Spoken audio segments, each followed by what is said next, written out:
Pega a visão, minha família, o Teatro Municipal de São Paulo, localizado no centro da cidade, mais especificamente na Praça Ramos de Azevedo.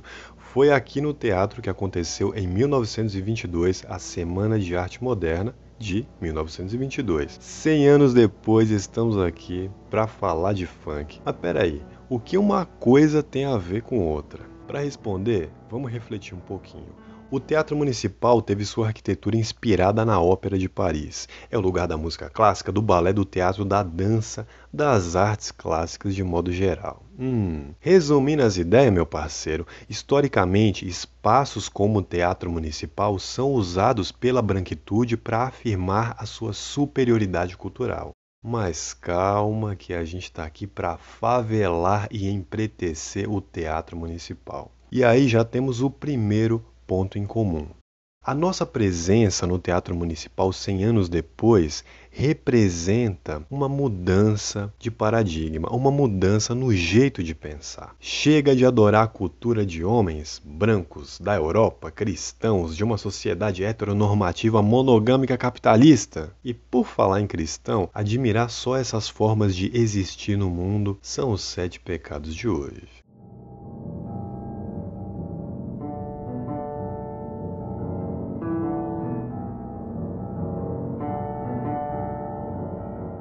Família, é preciso dizer que não houve nenhuma remuneração para este trabalho no Teatro Municipal. Então, peço a sua ajuda. Visite o Apoia-se, ou faça uma doação através do Pix, ou ainda, simplesmente ajude a engajar esse trabalho, compartilhando, curtindo, comentando. Assim, nossa mensagem chegará em mais pessoas. Obrigado.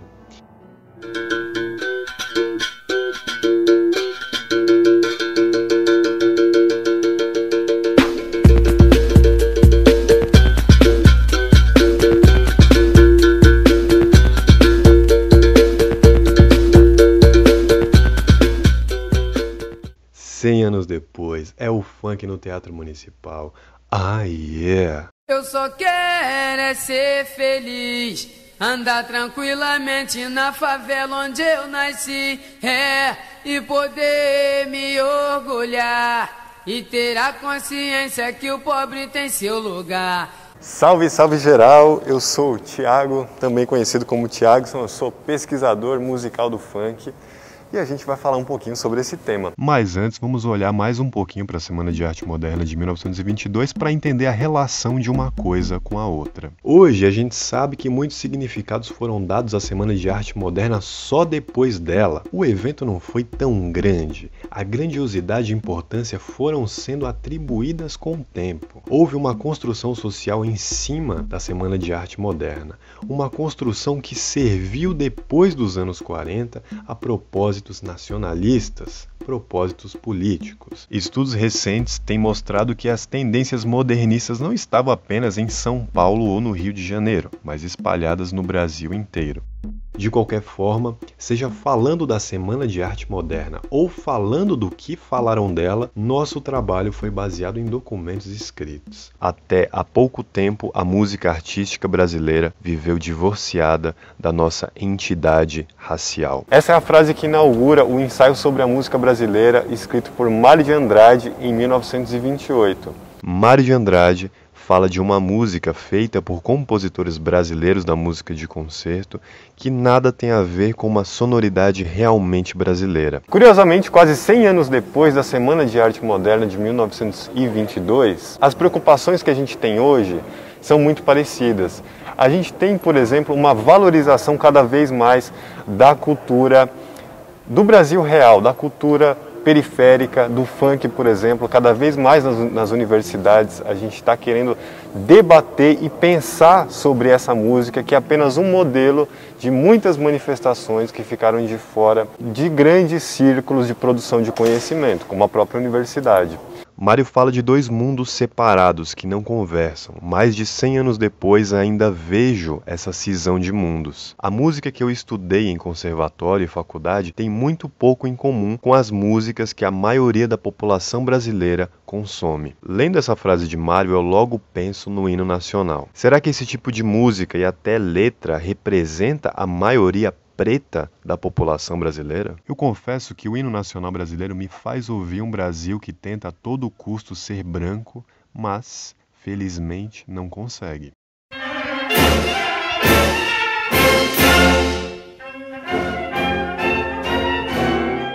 Mário de Andrade ele foi um dos primeiros etnomusicólogos, um dos primeiros pesquisadores sociais da música. E ele gravou muita coisa produzida por diversos povos, diversas culturas musicais do nosso povo brasileiro. Etnomusicólogo é um tipo de musicólogo, mas espera aí, o que é um musicólogo? A música é uma arte, o músico é um artista, mas a musicologia é uma ciência. O musicólogo é, portanto, um cientista que usa métodos científicos para descrever, analisar e compreender como os seres humanos fazem e pensam a música. A musicologia começou no século XIX tratando apenas da música europeia. Por isso surgiram os etnomusicólogos, que começaram a olhar para outras culturas musicais. Etnomusicólogos pensam a relação da música com as sociedades. Se hoje os musicólogos denunciam o quanto a nossa concepção de música é branca e europeia, Mário de Andrade pôde, muito antes, empretecer a história da música. Vocês sabem que no dicionário musical brasileiro, o Mário de Andrade já traz a palavra funk, mas calma, que não é o funk que a gente está acostumado. O funk que ele traz é uma dança funerária feita no Congo. Mas é interessante usar esse exemplo porque já traz uma preocupação com produções musicais de outros povos, de produções musicais de culturas subalternizadas. Essa preocupação tornou o Mário de Andrade um dos primeiros etnomusicólogos. E se hoje eu posso pesquisar o funk na universidade, eu agradeço muito a ele por ter aberto os caminhos e as nossas mentes para a gente poder discutir o funk e outros gêneros periféricos, urbanos, nos ambientes acadêmicos e até em ambientes como o Teatro Municipal, um ambiente mais privilegiado. Hoje, pensadores da arte consideram que a arte popular é muito mais rica do que a arte, entre aspas, erudita contemporânea, cheia de crises estéticas. Este pensamento talvez queira dizer que a cultura do lado de fora de espaços como o Teatro Municipal é muito mais potente do que a cultura que comumente circula em espaços como o Teatro Municipal, uma cultura branca, aliás. Dá uma olhada nessa batalha de passinho que ocorreu do lado de fora do Teatro Municipal. Olha essa potência, mano. Esse público provavelmente sofreria preconceito dentro do teatro, mas de novo, olha essa potência. Uma potência que talvez o Teatro Municipal não tem hoje em dia.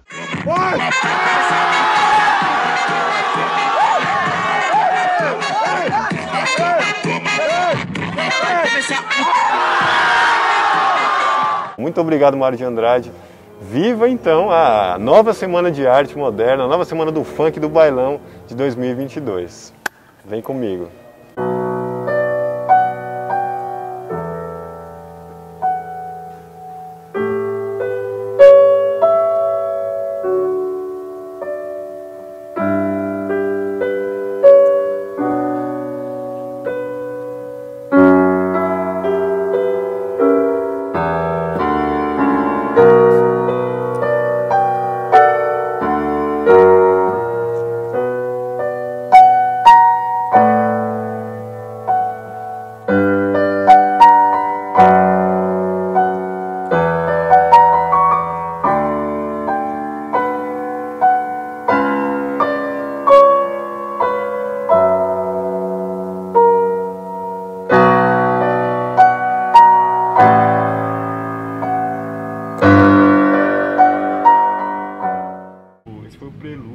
Baquianas 4 do Vila Lobos, né? E eu toquei essa música, na verdade, porque ela é muito parecida com o funk produzido pelo DJ Eri, que ficou estouradaço em 2020, que ele pegou um trecho da música latina Baila Comigo, sampleou e transformou em funk. Então a música começa com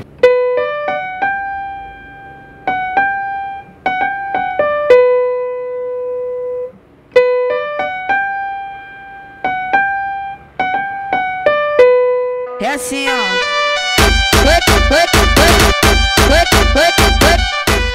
E o Vila Lobos também é a mesma coisa, né?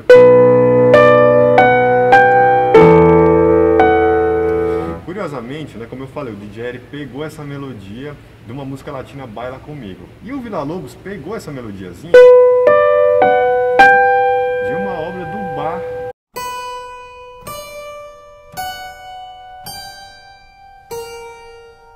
É um negócio antropofágico, é o funk, é Villa-Lobos, é a Semana de Arte Moderna, é tudo junto.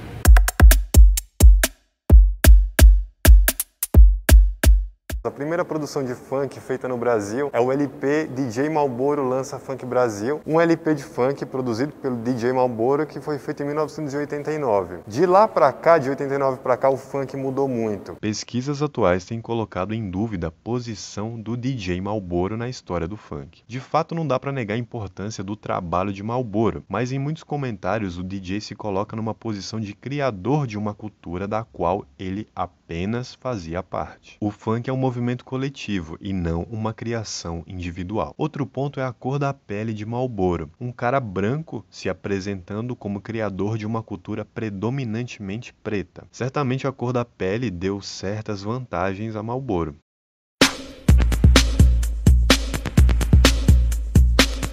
Inicialmente ele tinha uma batida que a gente chamava de Volt Mix, que a batida pertence a um gênero que é o Miami Bass ou Electrofunk de Los Angeles. Mas será que o funk veio mesmo do Miami Bass? Apesar de muita gente falar que o funk começou com Miami Bass, os ritmos dos primeiros funks produzidos no Brasil usavam predominantemente a base rítmica Volt Mix.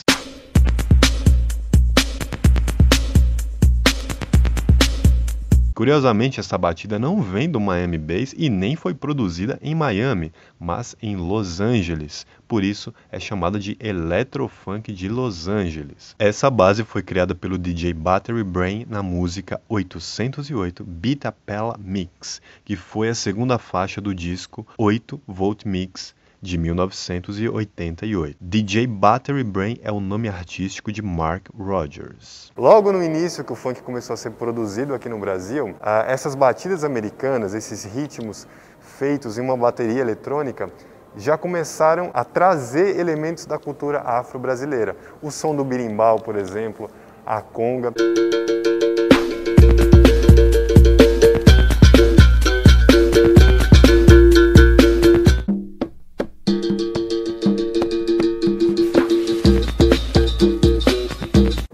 DJ Luciano, DJ Cabide criaram o tamborzão, que é o uso do atabaque com ritmos afro.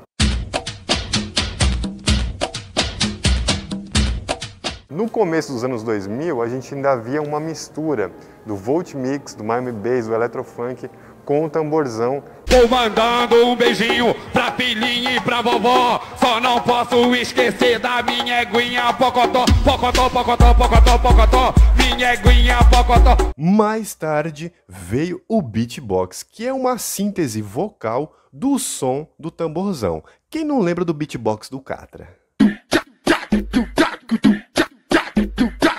E o beatbox, que já era uma síntese vocal do que acontecia no tamborzão, voltou depois para o instrumental, criando um ritmo sintético, um resumo do resumo.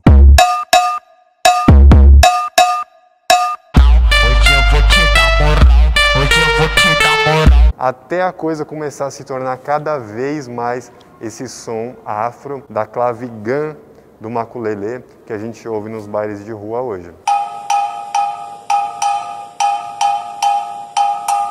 Toca na chota, toca na chota, toca na chota, toca na chota, toca na chota, toca na chota, puxa o cabelo da puta gosta. Muitos músicos concordam que a música é a organização de qualquer tipo de som, seja barulho ou um som agradável. E o ritmo é a organização dos sons no tempo. Temos um ritmo quando a gente define quanto tempo vai durar cada som. O ritmo do funk é um ritmo quaternário. Significa que o ritmo do funk se organiza a partir de 4 batidas ou pulsações, contando até 4.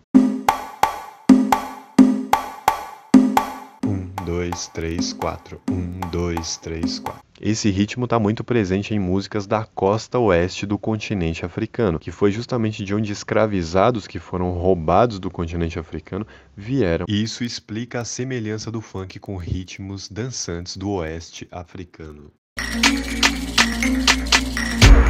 For the girls they dance galala, for the students no cause casala, for this dance you don't do shagara. Mas se a gente tocar só as duas primeiras pulsações do ritmo do funk, a gente vai ter o ritmo do brega funk, do reggaeton, do samba de roda, do tango, do Piazzolla.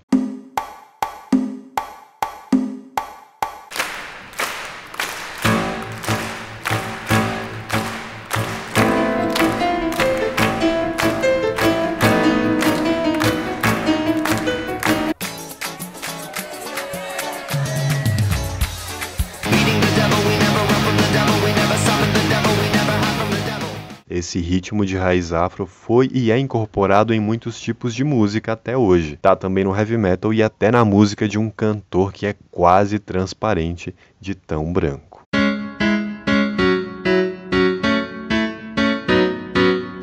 Voltando à Semana de Arte Moderna de 1922. Se liga na música Lenda do Caboclo, do Vila Lobos. O ritmo é exatamente o ritmo do reggaeton, brega funk, é muito interessante, ó.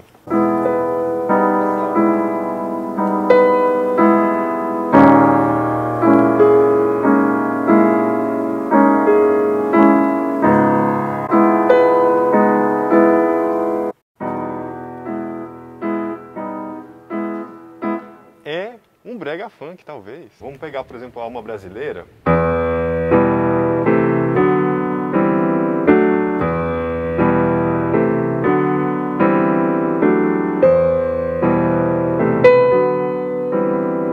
Esse ritmo é uma matriz rítmica que está espalhada pela América Latina, é uma matriz rítmica afrodiaspórica. É muito interessante, então... Cara, Vila Lobos e brega funk, você já imaginou? Tudo ali muito semelhante. E quais são os diversos tipos de funk? E dentro de todo esse universo musical, a gente tem os vários subtipos, subgêneros de funk. A gente tem o funk melody, a gente tem o funk consciente, a gente tem o proibidão, a gente tem o funk ostentação, a gente tem o funk de fluxo, a gente tem o funk mais pop, mais mainstream, que está nas grandes mídias, nas grandes produtoras. Eu falei muita coisa, mas é para a gente ter ideia das diversas produções e subgêneros do funk brasileiro. Respeito o funk. O importante etnomusicólogo que foi meu professor na Unesp e depois na USP me contou uma história nos corredores da faculdade. Ele teve um outro professor que conheceu pessoalmente o Mário de Andrade e perguntou para esse professor, muito curioso, como é que era o Mário de Andrade, e obteve a seguinte resposta: o Mário? Era um negão viado. Eu peço licença para usar as palavras negão e viado, tirando todo o sentido agressivo e dando a essas palavras um sentido de empoderamento. Eu dedico este primeiro episódio a todo negão viado do nosso Brasil. Já falei demais, minha família. Os próximos episódios são com as minas do funk. Não perde não, vem com o pai e ajuda o nosso canal. Beijinho. Opa! Salve, Renata, beleza? A gente tá aqui no palco. Que entrada que você tá? Essas filmagens no Teatro Municipal ocorreram no começo de julho de 2021 e por diversas razões saíram só agora. Mas quando fomos lá gravar, eu postei as fotos nas minhas redes sociais e recebi críticas e manifestações contrárias de parte dos músicos eruditos. As críticas que eu recebi, fruto de um ensino musical branco, elitista e, portanto, racista, foram analisadas em um artigo que escrevi para a revista Mangue Científico. O link para este texto está na descrição. Vem.